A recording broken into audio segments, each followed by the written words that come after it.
this before. We've been here before. We can feel it. We know it. We've been here before.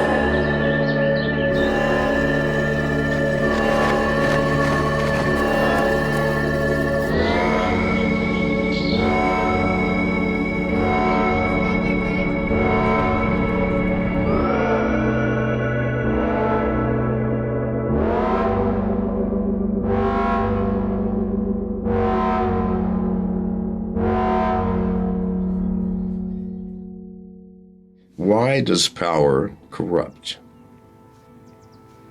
Well, let's take a look at the human species. Humans are compassionate and loving, gracious, kind, generous people. We are simultaneously greedy, jealous, envious, angry. We're a mixed bag. And if you give one of the human species power, which part of ourselves uses it? Love? Love does not need power, people. It flowers from the heart. Grace? Grace certainly needs no power. Compassion, generosity, no, these are simply things that flow from our good nature. What uses power? Well, greed certainly needs power, doesn't it? If you have enough power, you can take any fucking thing you want. Anger, anger definitely would love some power, but would it not? Envy? Well, with power, whatever you're envious of, you can duplicate on your own. No, it is that negative, unsocial, not life-supporting part of the human animal that needs power. Nothing else needs power.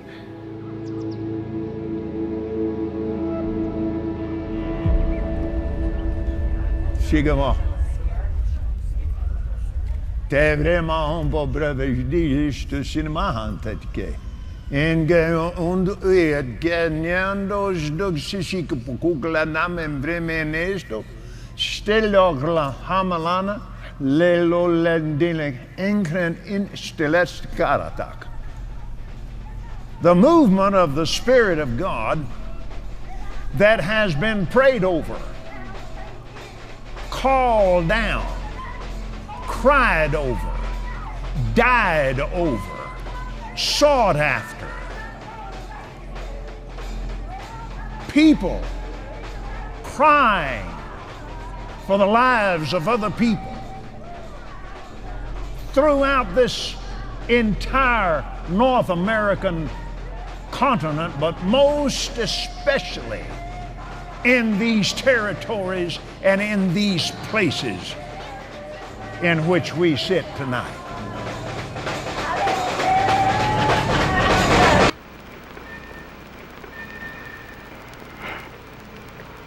It's a long story, but I'll try to break it down in short. I found God. Would you be careful, because I just shaved this moment. I've been up all night, literally on the phone. What is... This man has more... What is this? It's an electronic device. I see. I'm not familiar with him. I mean, it's much more perfected than anything we have in the agency. Why did you resign?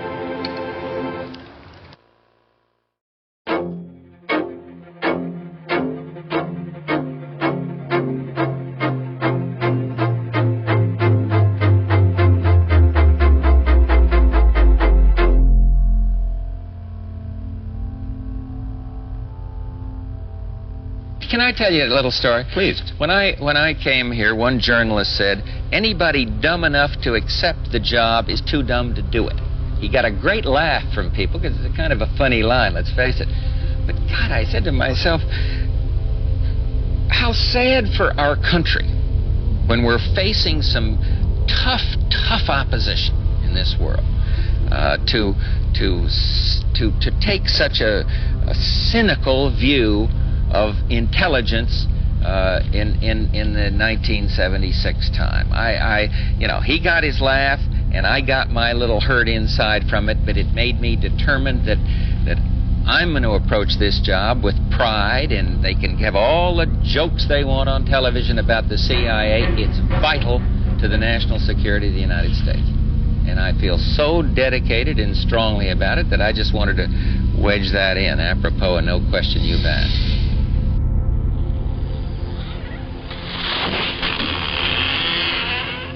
There is always a question whether a democratic country is capable of having an intelligence service of any great merit, simply because of the built-in inhibitions.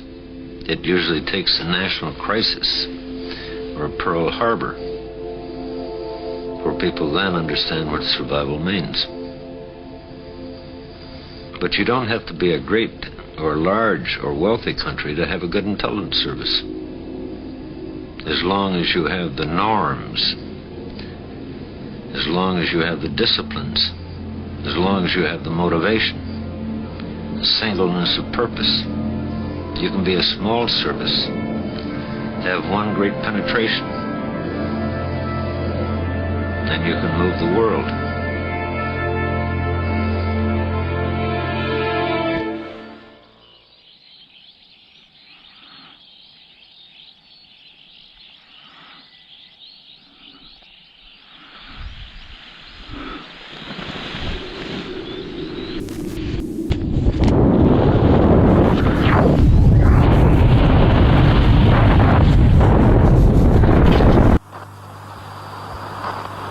10 seconds. Stand by. 8 seconds. 5 seconds. Stand by. 3, 2. You are about to embark upon the great crusade. Your task will not be an easy one. I have full confidence in your courage, devotion to duty, and skill in battle. We will accept nothing less than full victory. Good luck, and let us all beseech the blessing of Almighty God upon this great and noble undertaking.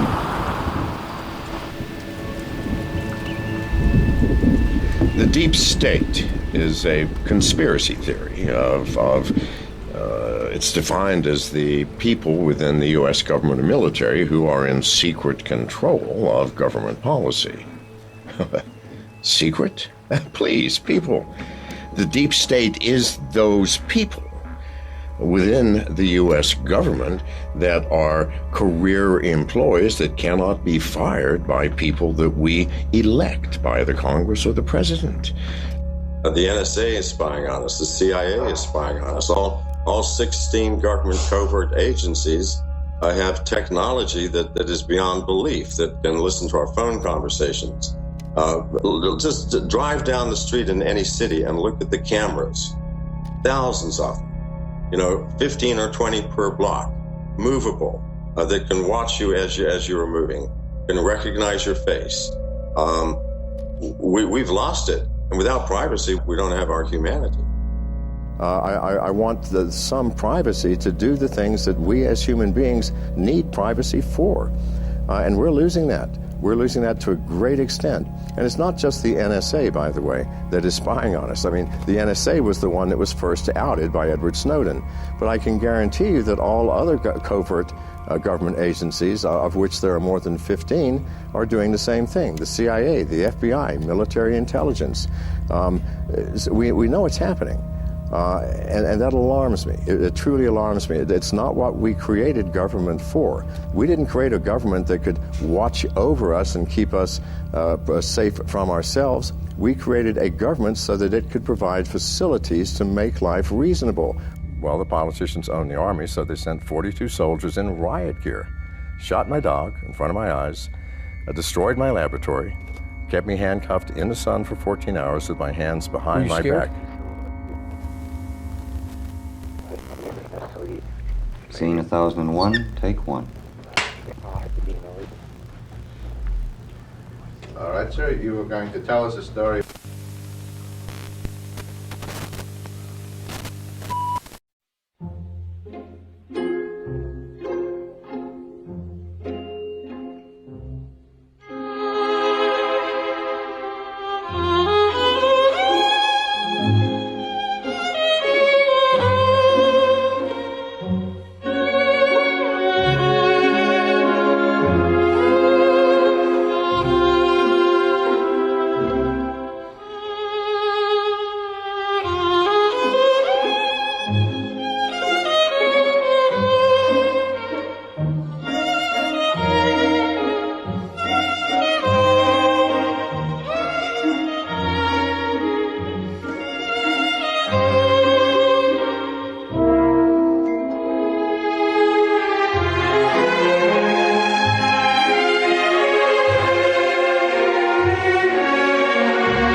serve at the pleasure of the president. I understand that.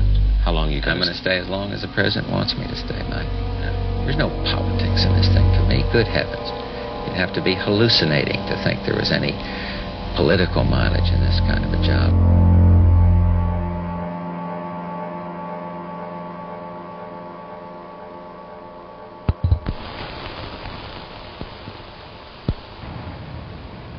As everybody knows that's got courage to face the fact, the practical fact known to you and known to all the world, you have not only a right but a sacred duty to confine your advocacy of changes in law to the methods prescribed by the Constitution of the United States.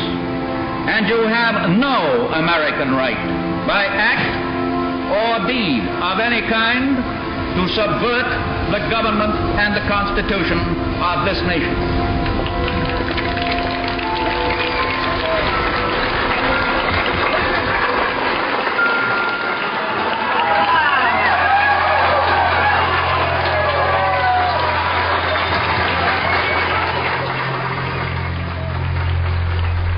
I was offered other positions and other compromises. And I refused.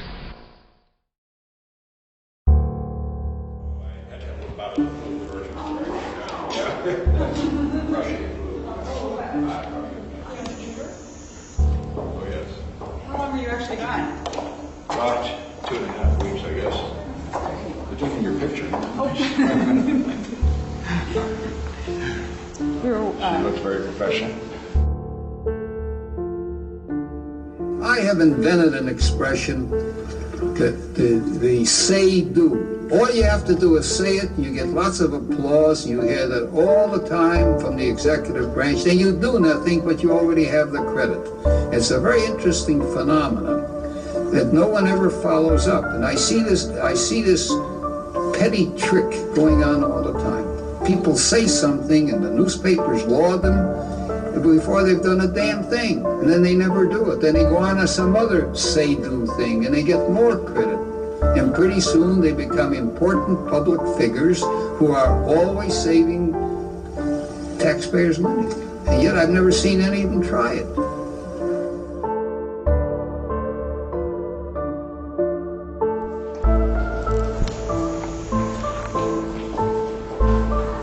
So I'm going to run up here to one, and then we're going to...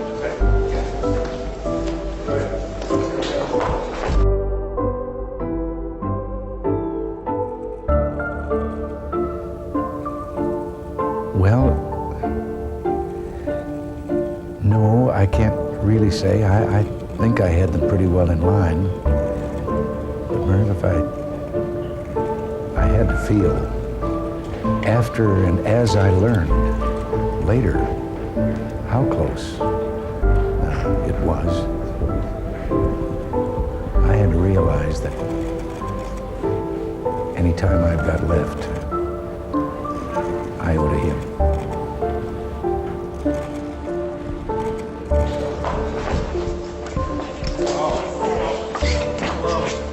Well, hi, how are you? I'm sorry, I'm waiting to see you. Listen, you're Philippine president. They talk. I just learned it. Yes, yes. Well, I'm delighted to see you. To meet you. I was thinking you two, strange we never met. It's amazing. You're too young. I had one chance to meet you. We were once in the Peninsula Hotel in Hong Kong at the same time. Is that right? I was coming in and you were leaving, and I really wanted to, and it didn't work out with your schedule. Is that right? Yeah, I remember. Yes. I was governor in the late 70s, I think. That's right, and I was over there on the trip. That's You were on 79, I think. That's right. That's right. Well, it's good to see you.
I turned to go down the steps, I got 2 or 3 steps, and the shot rang out.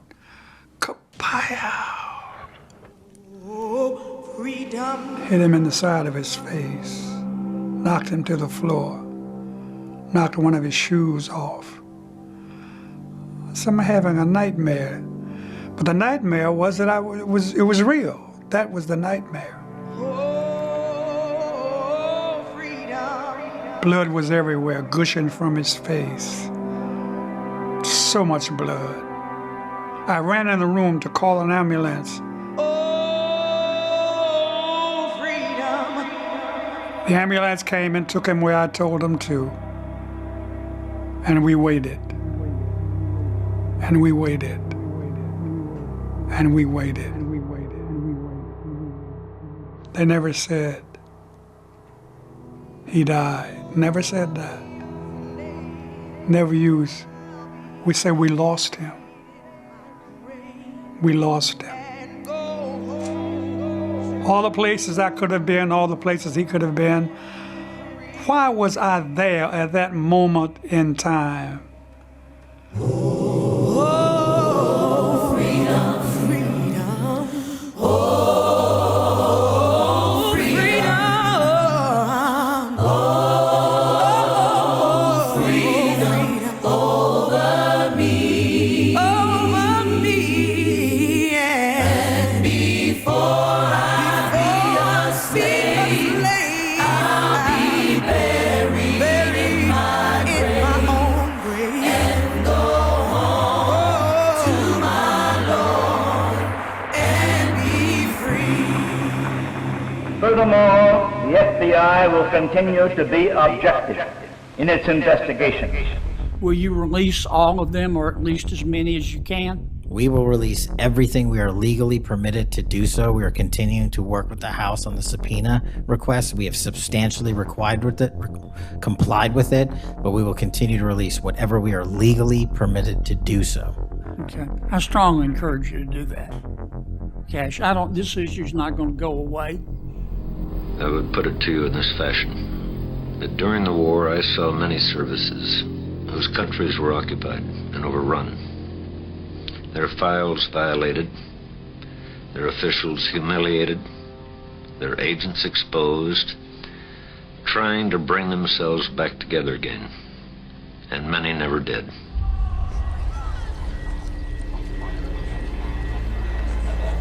How can just believe the 2 buildings now is gone?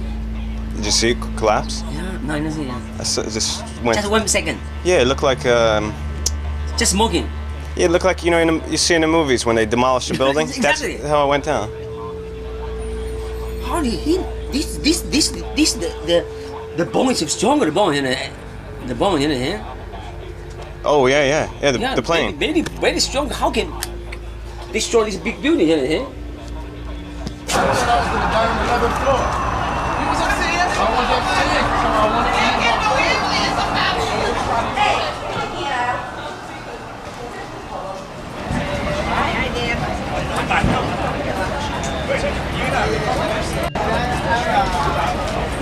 That I knew it was going to go, and I kept saying it's going to collapse, and all of a sudden it just right over. And the whole thing went down.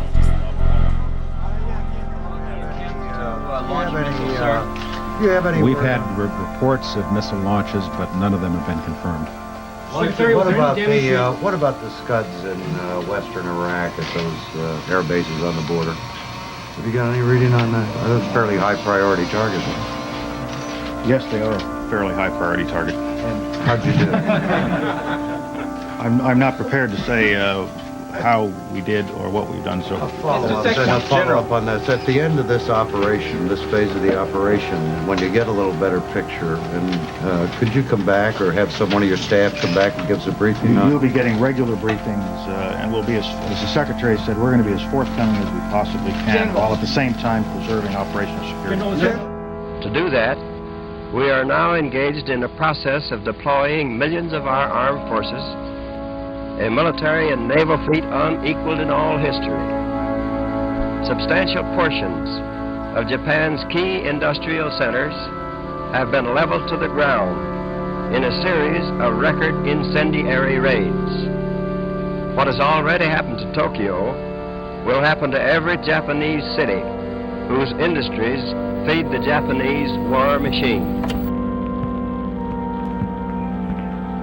Combat operations against military targets in Vietnam have now been resumed. The suspension of these operations, initiated at the beginning of Tet, was continued beyond the end of Tet for a short additional time in order to avoid any possibility that earlier resumption would be misconstrued in relation to London. In recognizing a communist, physical appearance counts for nothing. Even though most analysts knew there were thousands of Soviet troops in Afghanistan, last week's coup d'etat caught most of them by surprise. Maybe it shouldn't have, because at least in hindsight, there were plenty of indications of what the Soviets were contemplating. The Soviet move has thrown this part of the world into turmoil. Pakistan, which once saw Afghanistan as a buffer against the Soviet Union, is now terrified that it will be the next target. And proudly remarked that anti-Soviet Muslim guerrillas and anti-Soviet army units out to other parts of the country where there are reports of heavy fighting will make it almost impossible for the Soviets to impose their will, desperately afraid that the United States will overreact and give massive amounts of military equipment to Pakistan, its longtime enemy. If he openly declares himself to be a communist, we take his word for it. The terrorists call themselves, they're the freedom fighters, they're the mujahideen. They're not. They're criminals. I think the Arabic word is takfiri. They're apostates.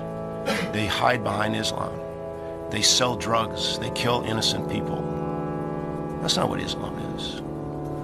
The Afghan army and the American, we're the mujahideen. We're the mujahideen. The idea that you can let that set of, what do you want to call them, dictators. Point is that Afghanistan, for example, will become a safe harbor for Al-Qaeda. And Syria now is a safe harbor for ISIS. We know they're trying to attack us. They want to hit us in the homeland. They've already launched attacks that have threatened us and our friends and allies. Bombing the buses in London, for example, or what happened in France a short time ago. And they've done it here in the United States. And so the notion that we can allow somebody like Saddam Hussein or a situation that's happened in Libya, that it's perfectly okay what they're doing. They can't reach us, they can't hurt us, and that's just not true. He is continuing to operate in those areas and doing things that it's very hard to stop him from doing, because he's got mobile anti-aircraft capabilities, and when he shoots at us, we shoot back. He hasn't hit us fortuitously, but by the same token, we've not done a great deal of damage to his air defenses or any of his other capabilities. The big thing that was there was the weapon of mass destruction issue, and he had agreed, and the UN had agreed, that he would not have a WMD program. We know he does have one, and he is continuing it. So there's no way any reasonable person could look at that record and say that it's worked. Nameless, unreasoning, unjustified terror, which paralyzes needed effort to convert retreat into advance. In every dark hour of our national life, a leadership of frankness and of vigor. If we hadn't done that, if he'd been allowed to develop his nuclear program, then he was overthrown by ISIS, then the debate would be, well, who's got the nukes? Because ISIS inherited them from the old regime. Same thing in Syria. If the Israelis hadn't taken out that North Korean-built reactor in Syria, then today that area, Al-Kabar in eastern Syria, occupied by ISIS, they would also now be the proud owners of a nuclear reactor. So developments on the ground over there are, I think, ultimately a direct threat to the United States, to the safety and survival of the United States. Technology has developed. We are vulnerable to those organizations. Has met with that understanding and support of the people themselves, which is essential to victory. And I am convinced that you will again give that support to leadership in these critical days. as long as they have access to safe harbors and sanctuary, as long as they have the ability to acquire deadlier weapons. Pakistan is a nuclear program, has had for years, but out of Pakistan emerged A.Q. Khan. He set up his own black market operation. Libya was his biggest customer. After we got Gaddafi's materials, then we went and took down A.Q. Khan. But he has testified, the newspaper story to the effect that the North Koreans now have state-of-the-art centrifuge technology. Where'd they get it? Got it from Pakistan. In such a spirit on my part and on yours, we face our common difficulties. They concern, thank God, only material things. So you've already got sort of the seed of very destructive capabilities that could be used against the United States or our friends and allies. It's there. It's in the Middle East. There was one report that the Iranians paid for the last ballistic missile test by the North Koreans. So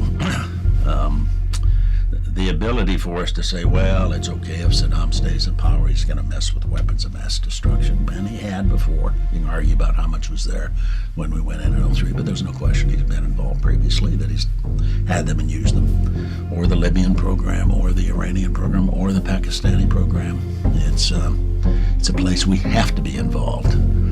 If it proves to be true that large gatherings of these folks actually can be located, and it actually happens and can be located, you can be sure there'll be people interested in that. Our blows will destroy their whole modern industrial plant and organization, which they have built up during the past century, and which they are now devoting to a hopeless cause. We have no desire or intention to destroy fear itself. We're far beyond the point when you could look at it as a remote part of the world, and it's all right if there's some dictator over there mistreating his people. It's about our safety and survival as a nation. While there is not a great deal we can add now, we did want to be as forthcoming as we can with you. 7 o'clock tonight, as you all know by now, Eastern Time, 3 o'clock Thursday morning in the Gulf, the armed forces of the United States began an operation at the direction of the President to force Saddam Hussein to withdraw his troops from Kuwait and to end his occupation of that country. At the direction of the President, I signed the execute order yesterday afternoon to undertake this operation, subject to certain conditions. Subject to certain conditions. Subject to certain conditions.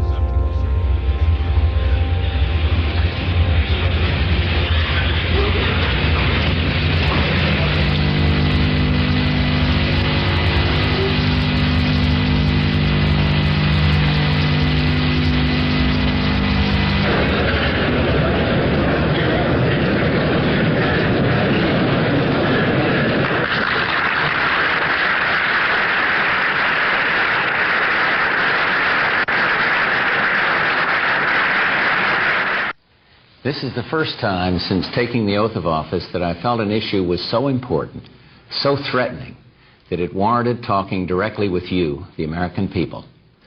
So tonight, from our family to yours, from our home to yours, thank you for joining us.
concluded an agreement to end the war and bring peace with honor in Vietnam and in Southeast Asia.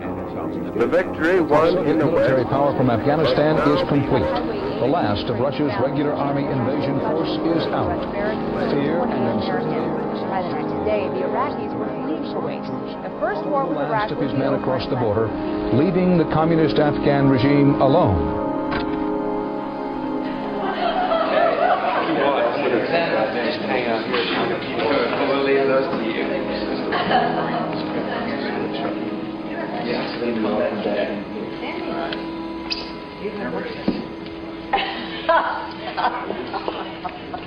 So the founders of our country knew very well that in order for there to be any control in the country over a president, they had the power to do a number of things, but one of those was war. The founders of our Constitution were very wise. They knew if there was going to be any control over the so-called president, they needed to have control over a number of things. And there's a list of things in the Constitution, but one of them was, of course, to declare war, because if a president can just go around declaring war, there's no limit on what the president can do. Where I could stand in the middle of Fifth Avenue and shoot somebody and I wouldn't lose any voters, okay? It's like incredible. The key to our constitutional system is the rule of the law. The president is supposed to represent the people and uphold the Constitution. He takes an oath to do that. When a president serves himself and breaks the rule of law, it is an impeachable offense. Under Article 2, Section 4 of the Constitution, it says very clearly that high crimes and misdemeanors or treason is an impeachable offense. And at this particular point in time, if George Bush decides to unilaterally attack Iran, which again he's saber-rattling to do so, he is, in my opinion, committing an impeachable offense. Thankfully, there are some in Congress who are starting to see the light, our representatives. One is House Judiciary Chairman John Conyers, who wrote a letter to President Bush on May 8, 2008, in which he expresses concerns that the president should not unilaterally attack Iran, that this does raise itself up to an impeachable offense. Senator Joseph Biden has said the same thing, so there may be some hope. Airstrikes on rebel position. We are going to stay. What's happening?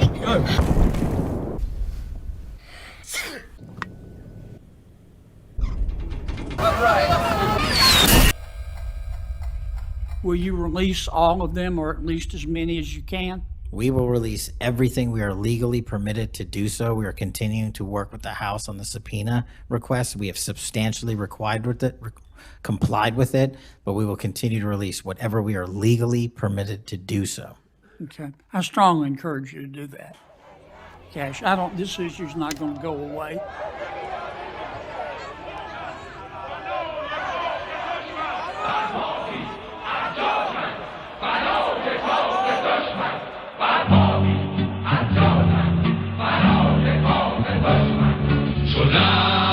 At the beginning of Operation Epic Fury,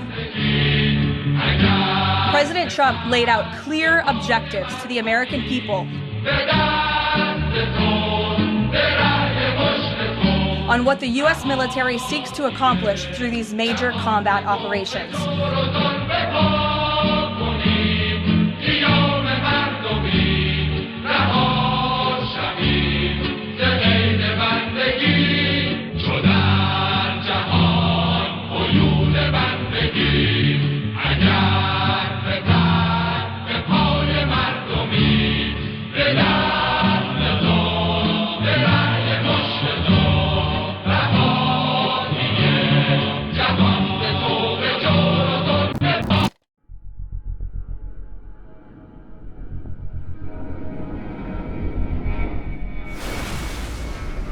Unfortunately, we have a president that thinks he's John Wayne, that he can move through the countryside, through the world, and do whatever he wants to do, the Constitution be damned. The founders of our Constitution, however, wanted to limit the president. They were very fearful of another king being installed in the country. They had just fought a war against a king in Parliament that they thought were not only terrorists, but treacherous people. For 47 years, these barbaric savages in the Iranian regime have murdered our brothers in arms, my guys, your guys, our guys. And now we're using it. Unfortunately, we have to. But you're seeing how great it is. There's no military like it on Earth, not even close. And we're doing very well in Iran. You see the result, and it's been amazing.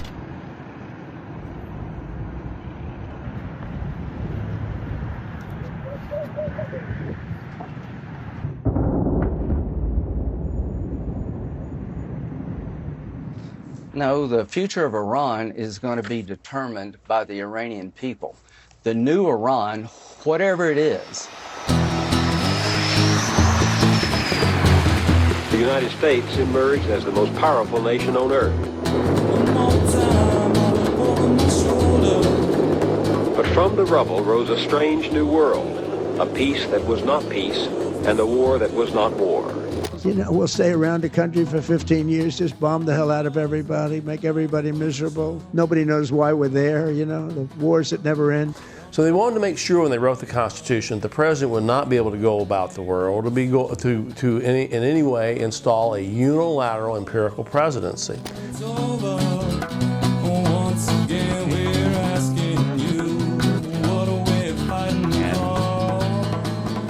I guess I am most concerned about the threat to American lives of potentially deploying our sons and daughters on the ground in Iran.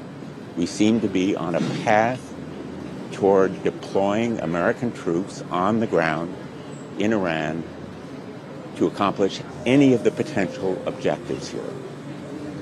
And there is also, as disturbingly as anything else, the specter of active Russian aid to Iran, putting in danger American lives. The Comprehensive Strategic Partnership Agreement between Russia and Iran replaces the old one signed in 2001. The pact focuses on security and defense as well as economy and trade. Moscow and Tehran also agreed to conduct joint military exercises and expand military cooperation. But the pact doesn't include mutual defense guarantees, similar to the one Russia signed with North Korea.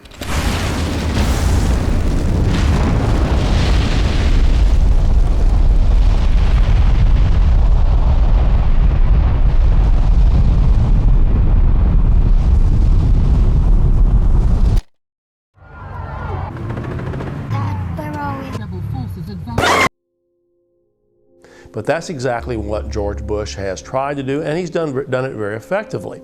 George Bush's doctrine, preemptive military action, which he has from day one since 9/11, which he used against Iraq, is the idea that if a country does not stand with us completely, or they may be a threat to somebody in the world, not necessarily the United States, that we can move in, bomb them, take military action, wiping out the countryside, killing not only the so-called enemy, but innocent citizens as well.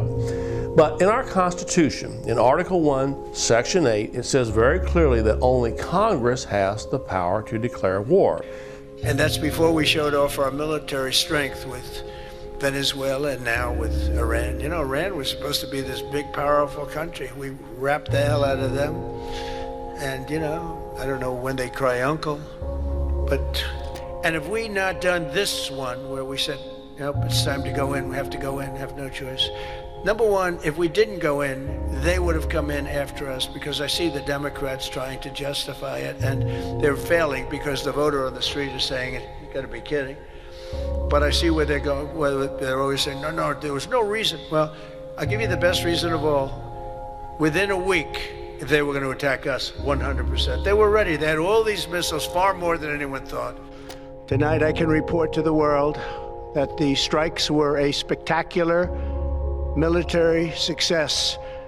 Iran's key nuclear enrichment facilities have been completely and totally obliterated.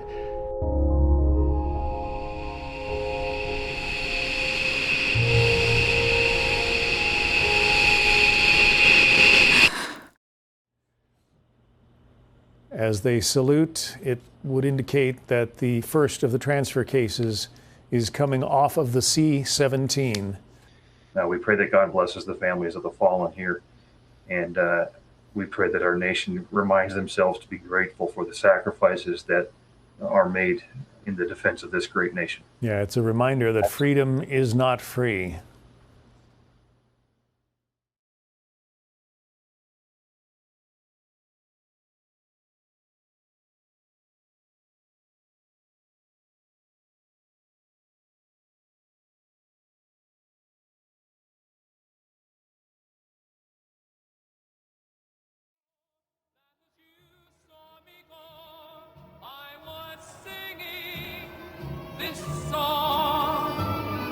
There are 1 million Americans today, tonight, serving the United States overseas.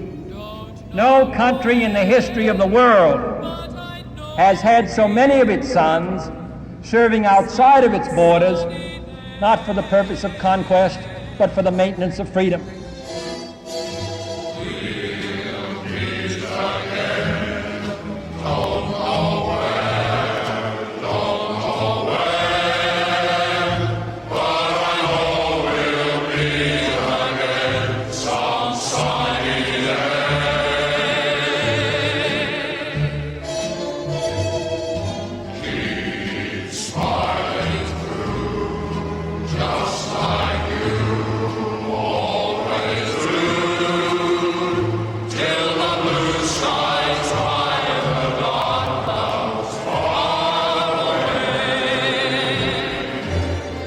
All the windows were blown out, and they can't find the glass. There is no sign of glass anywhere. And there is one chair in the house that is missing. And they've looked all around, you know, acres, and just cannot find it. Very. We are hearing from one of Jeffrey Epstein's alleged victims. The drugs, the guns, the terrorists coming into our country.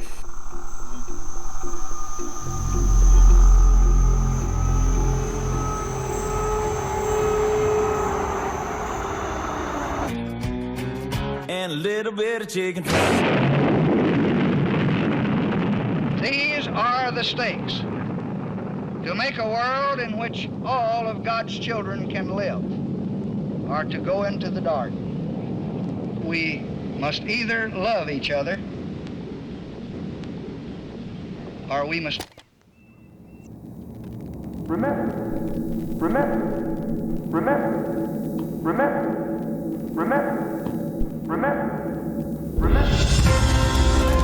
Virginia Roberts Giuffre, a woman who accused Jeffrey Epstein and Prince Andrew of sex crimes, now says she is fighting for her life after a bus crash.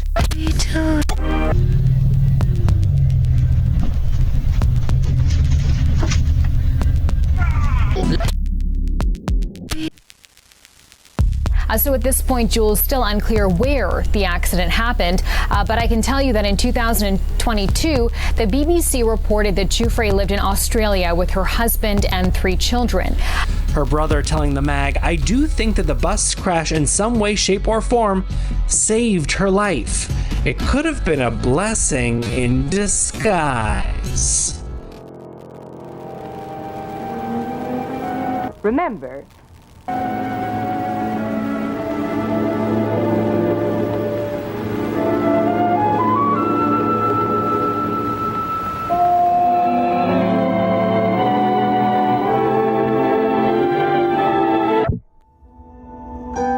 when I did go over there, the conversation did not go as I expected. And, oh God, I feel so stupid. She wasn't able to go on. I'm sorry,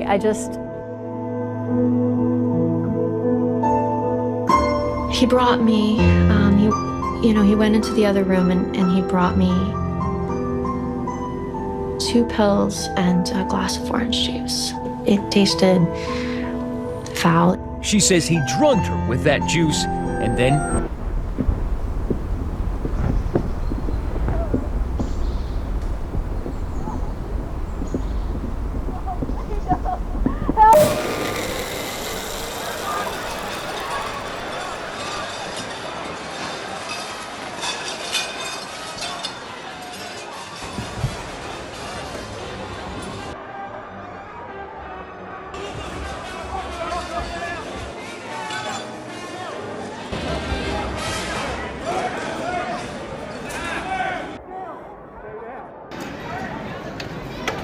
Down, stay down, stay down.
He says, I get on the plane and there are these girls who are obviously not of age who are on this plane. They're clearly young. These are not women. These are girls.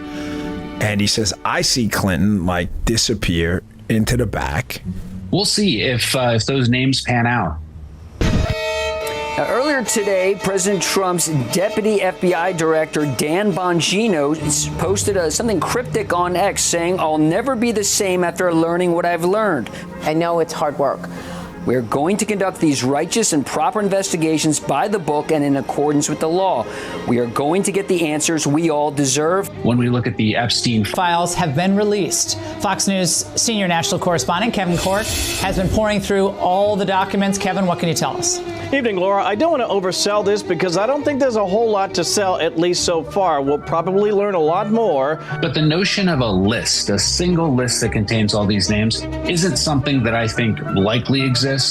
And it seems to be that people believe that it's out there because of Pam Bondi's statement. It's sitting on my desk. But I think that that's blown a bit out of proportion.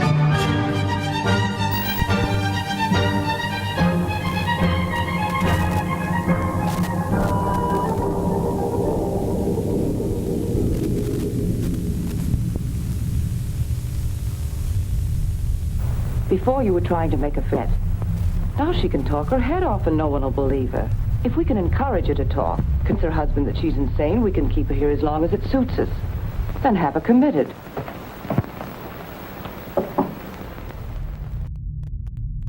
Hey. Are you gonna...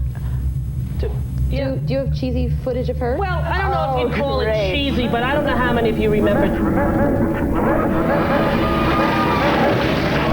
I remember you little freckle-faced 12-year-old. Oh, no.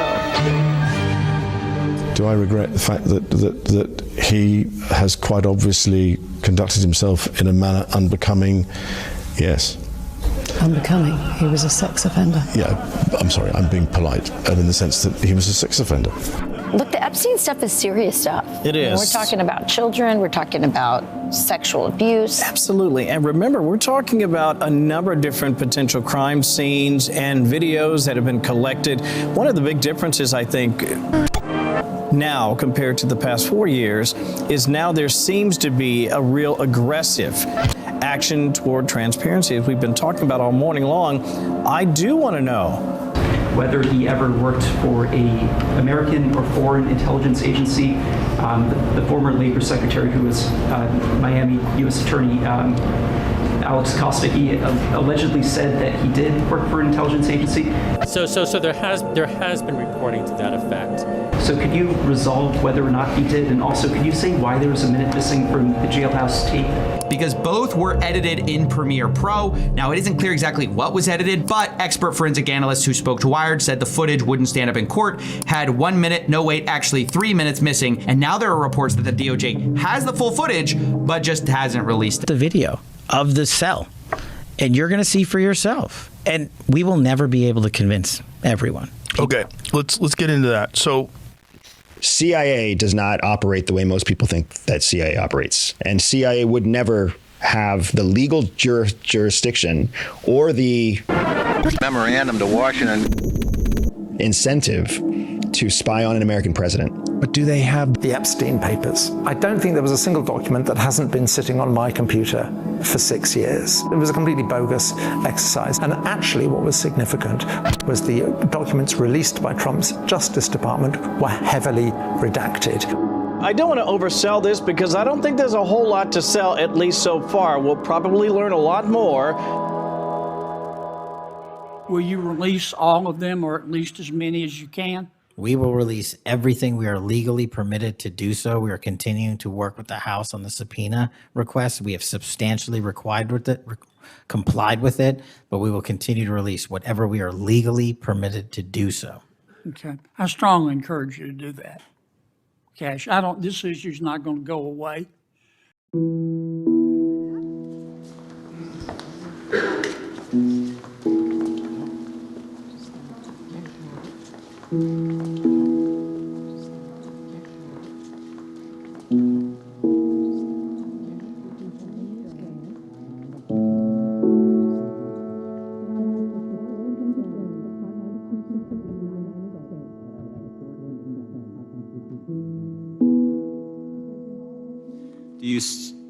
Do you swear or affirm under penalty of perjury that the testimony you're about to give is true and correct to the best of your knowledge, information, and belief, so help you God? Allegiance to the flag of the United States of America, and to the republic for which it stands, one nation, under God, indivisible, with liberty and justice for all. Our national security mission is equally as important. Anyone that wishes to do harm to our way of life and our citizens here or abroad will face the full wrath of the Department of Justice and the Federal Bureau of Investigation. Well, if you are harboring criminals, you are harboring our ability to keep our communities safe. It's that simple. If you have a fugitive warrant for a violent felony offense and we are not able to procure you because of policies or rules that don't allow us to go get them.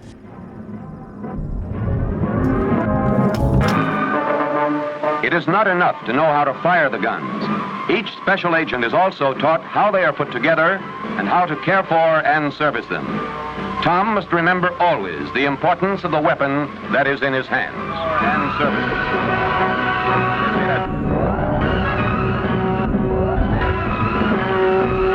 Again and again, the submachine gun is broken down, reassembled, and broken down again, until every agent knows by heart, as his instructor does, the weapon's 27 principal parts. Only after intensive instruction are agents allowed on the firearms range.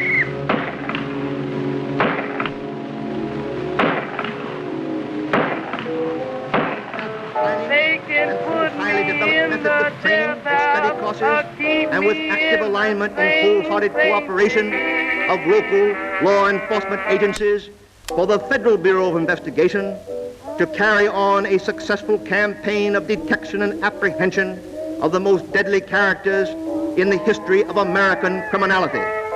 In only 9 cases, in 3 years, have we found it necessary to shoot and kill dangerous criminals.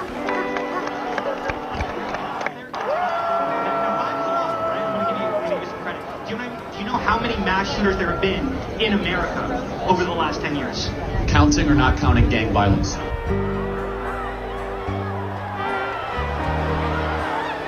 This just happened. We just found out that Charlie Kirk got shot. Whoa. Murder for having a different opinion from somebody else. Yeah. Different ideology from somebody else. President Donald Trump is announcing on Truth Social.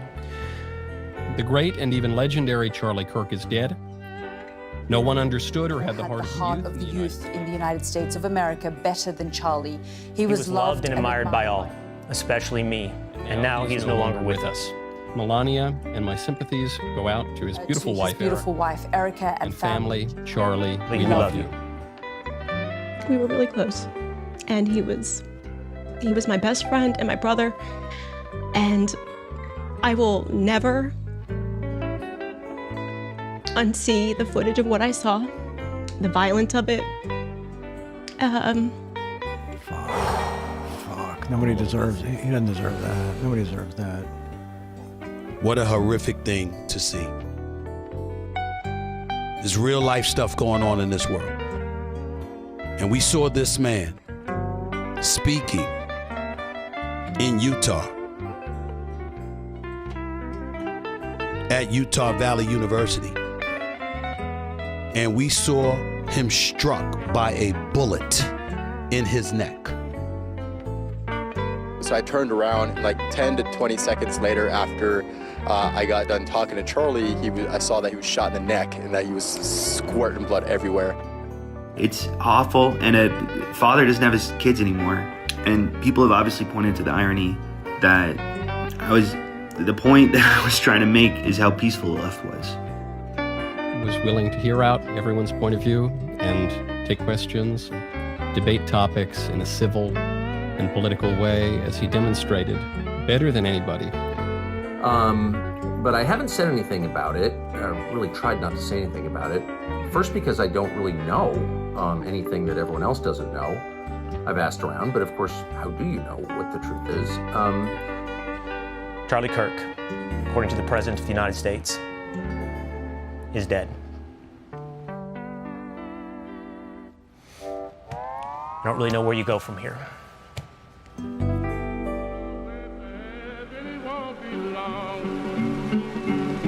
I'm going away. All we say to America is be true to what you said on paper.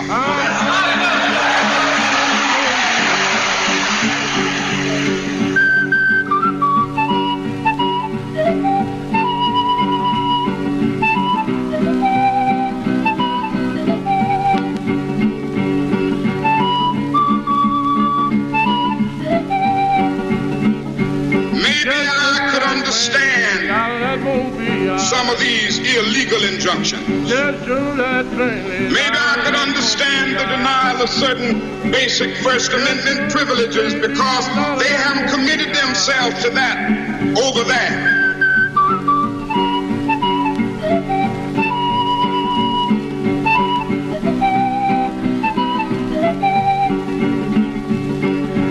But somewhere I read of the freedom of assembly.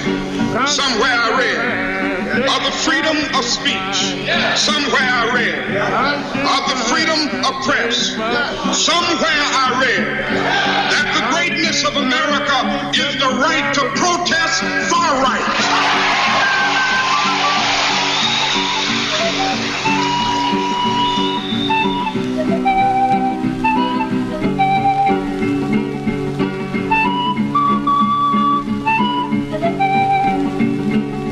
So just as I say we aren't going to let any dogs or water hoses turn us around, we aren't going to let any injunction turn us around.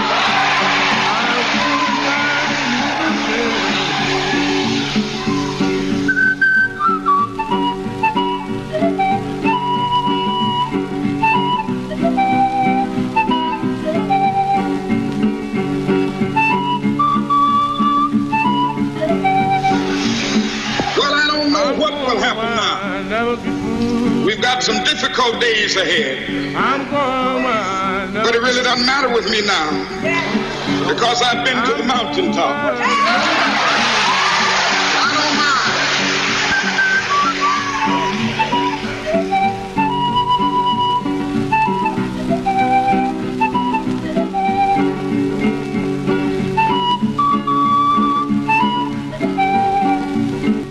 Like anybody, I would like to live a long life. Longevity has its place. But I'm not concerned about that now. I just want to do God's will.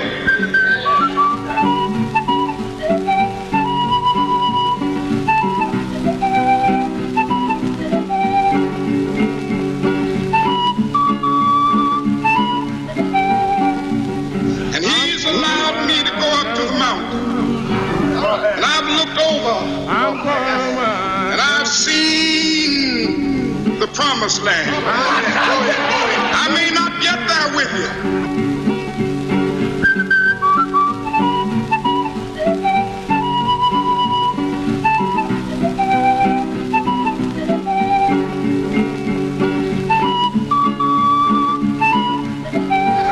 But I want you to know tonight that we as a people will get to the promised land. If you don't see me singing, look what a fool I've been.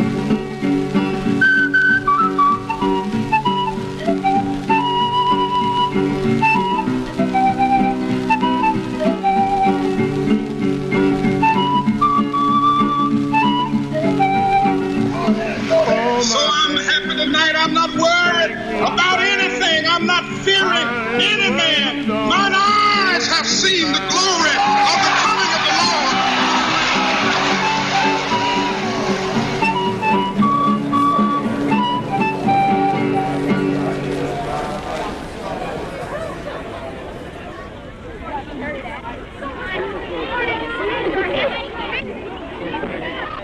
When's he gonna open it? I don't know. I mean, next Put your head back and take a little nap.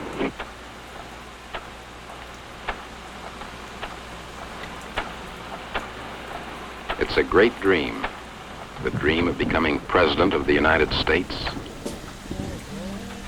Holy and tenderly, Jesus is calling, calling for you and for me. We're sitting on the porch, he's waiting and watching, wishing for you and for me. Oh, well, I say, here come home. Well, come home.